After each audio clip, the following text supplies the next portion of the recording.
All right, we got a couple videos here on weapon tuning. I need a conclusive answer because right now, in my own testing, not just moving it all the way is what I've typically done. I've tried to decrease a little bit. I really haven't noticed a big difference in my own attempts to try this here. So I don't know, but like if this is not too significant of a difference, who knows? Let's see what he's got to say here. Today we're taking a look at weapon tuning, specifically some of the findings that true game. Oh, and he's talking about this is the video that we were going to look at. Today's video is. He's got a more in-depth video, but if Jay God has got usually True Game Data, great dude, by the way. If you haven't checked him out, goes into a lot of detail. He does a lot of extensive testing on these weapons.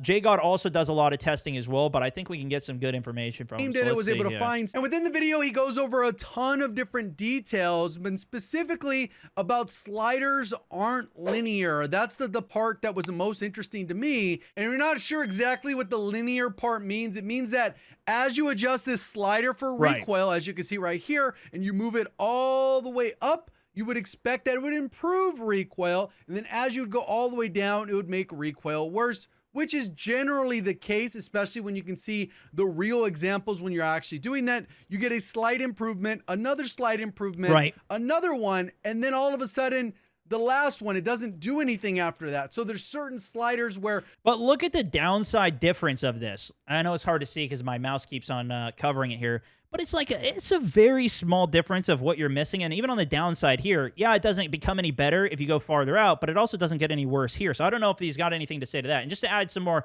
clarification for you guys, if you don't understand, somebody even in my stream today said, what is the circle graphs that you keep looking at? Once you max a gun out, you can tune them like this. So basically, rather than going all the way here, he's basically saying just go to about here on it. But what I noticed is, yeah, the graph does end up bringing the handling down more. So like, look, you bring this out, this stops. The recoil indicator stops here, and you keep going out. All it does, this last little bit, is bring the handling down. And I haven't noticed that difference. I did try this with the signal. Tom gave me a build. That's what I was talking about.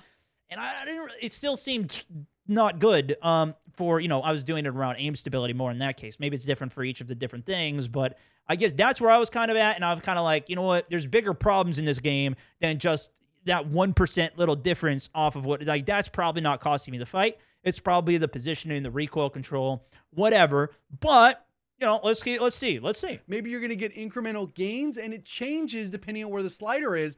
And as you can see right here, when we go to the aim down sight speed part of it, you get significant penalty going from about 0.16 ounces all the way to 0.32. You can see the significant jump. It's not like incremental where the line would go straight across and it would end somewhere probably around halfway through. So basically, it's kind of like diminishing returns, right? So if you want to go from here to here, yeah, it's like 40% better, but you're also getting, 90% worse on the other side of it. So that, I guess, is the ultimate this line where you'd have a line that went there. You get a small minor difference and then a huge difference. And this penalty does. But I will say, I don't, even from here, from no tuning to tuned up, I don't think it's that big of a difference. If you go no tuning to tuning, it does make a difference, especially if you stack up like aim down sight across multiple attachments. I do feel a difference on it. But I don't think it becomes unusable. I mean, I don't know, and I'll try it, but I haven't noticed, like, I do all of mine all the way to the sides, and it hasn't been like I'm losing all my fights because of it. Maybe I can change some of my tunings with this information, though. Not correlate to this one on the left. You can see that this one went up a little bit more, and then a little bit more. And then even look between these. These two stayed flat on the downside. So if you're going from 2 to 3, you actually get a benefit, but you don't get it. I just... How do they get this level of annoying? How do they get this level of annoying in the game when they do not even give us the information in the first place? Why do we have to look at all these videos and figure this out just to tune a weapon? This is so annoying to me. Now, I know, you don't need to do it, even to what I was saying. It's just like a little bit of a difference, but it's so annoying that they do this. And even with the attachments that are in the game, this is something else I wanted to bring up another time. I guess I'll just mention it now. But if you look at, like, you know, the horizontal recoil versus vertical recoil versus recoil smoothness versus, where is it? Kick control. Who knows what that is? And then you go into stabilization, aiming stability, as well as aim idle stability, as, you know, there's so hip fire accuracy versus recoil control, and you can kind of figure that one out at least. But like the smoothness versus the steadiness versus the stability, we just need like even just like, what is your guidance on what you're trying to do with the differences between these? Why are we getting so fancy with all of this? Now, I've watched the video from True Game Data explaining all of this, and now I know what the differences are.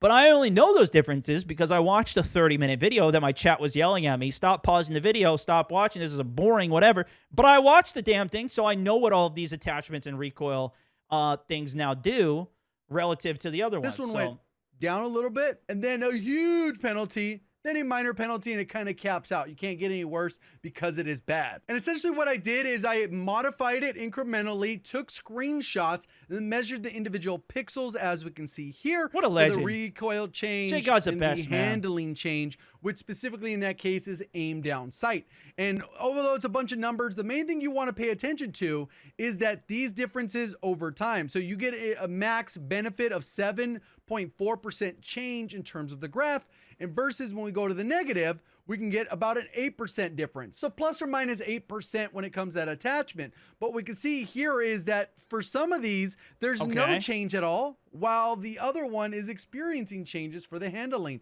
So you kind of go... Yeah, look at the handling difference. It goes from 12% to 14%. So that's even almost double the percentage of what the other is. Because 80%, some whatever. will even go backwards and give you negative results. So what this looks like with the tuner, I want you to look closely at this area. Yep, I knew we were going to look zoom at in this, a little man. bit so you can see specifically what's happening. So if I go all the way to the far right, we can see that recoil pushes out, accuracy goes in.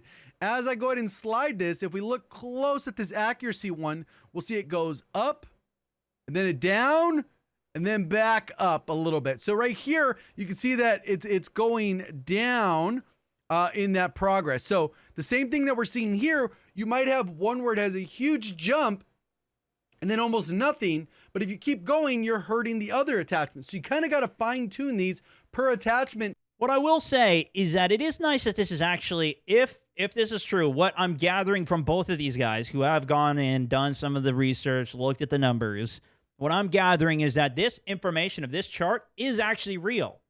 That is not always the case. You guys know I'm always complaining about FMJ because of how many people come to my stream every day, go comment on my videos, especially back in Modern Warfare 2019 and Warzone. Stone, why don't you use FMJ? Because it increases your damage. You can kill people in less bullets. Well, no, it doesn't actually work like that. So, you know, there's some stuff that's on the charts, but the little line goes up.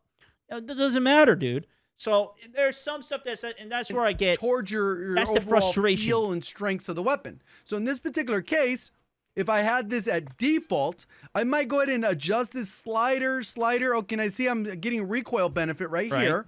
And as I go, as soon as I get I don't want that penalty. I don't want increased aiming stability, even though if I did, I could just max it out. But right there's kind of where I'm getting the max benefit. You can see recoil doesn't move too much. Like, how much of a difference even is that? I don't know. Like I said, I've tested this a little bit. I didn't notice much of a difference.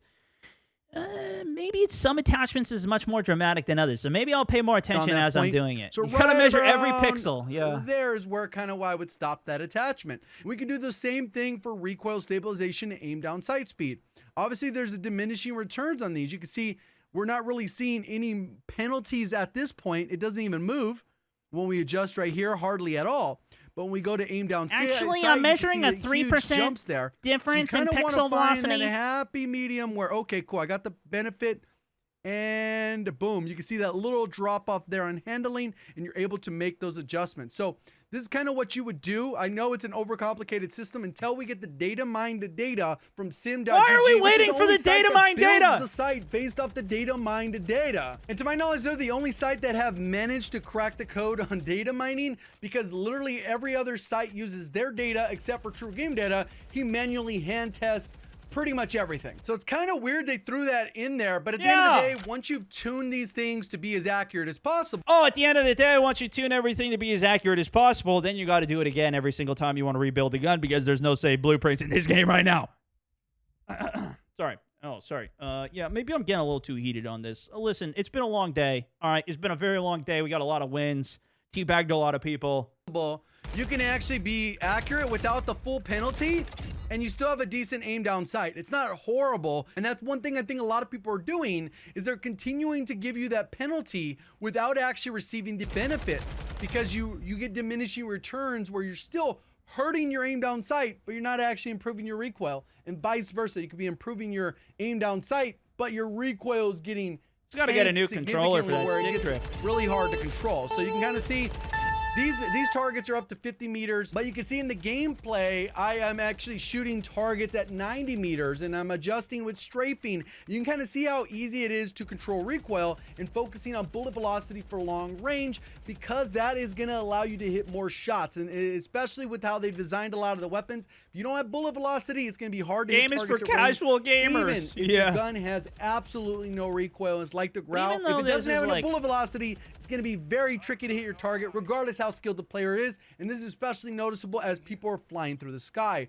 Hopefully this helps guide you in the right direction. You're taking this is a great video, man. Guys, check out J God if you haven't. To fine tune it and not stack penalties unnecessarily. Appreciate all the support on the content. Go show True Game Data's video. We'll go ahead and like this one too. Yeah, he went through the whole thing. He does a bunch of manual testing on it, but basically what I wanted to know was, is the graph that we're looking at in the game actually correct? And these guys apparently tested it, and it is correct. So we can base our decisions now and update some of these things to where it's like, okay, well, we go out here, and then we start getting a big negative on recoil here.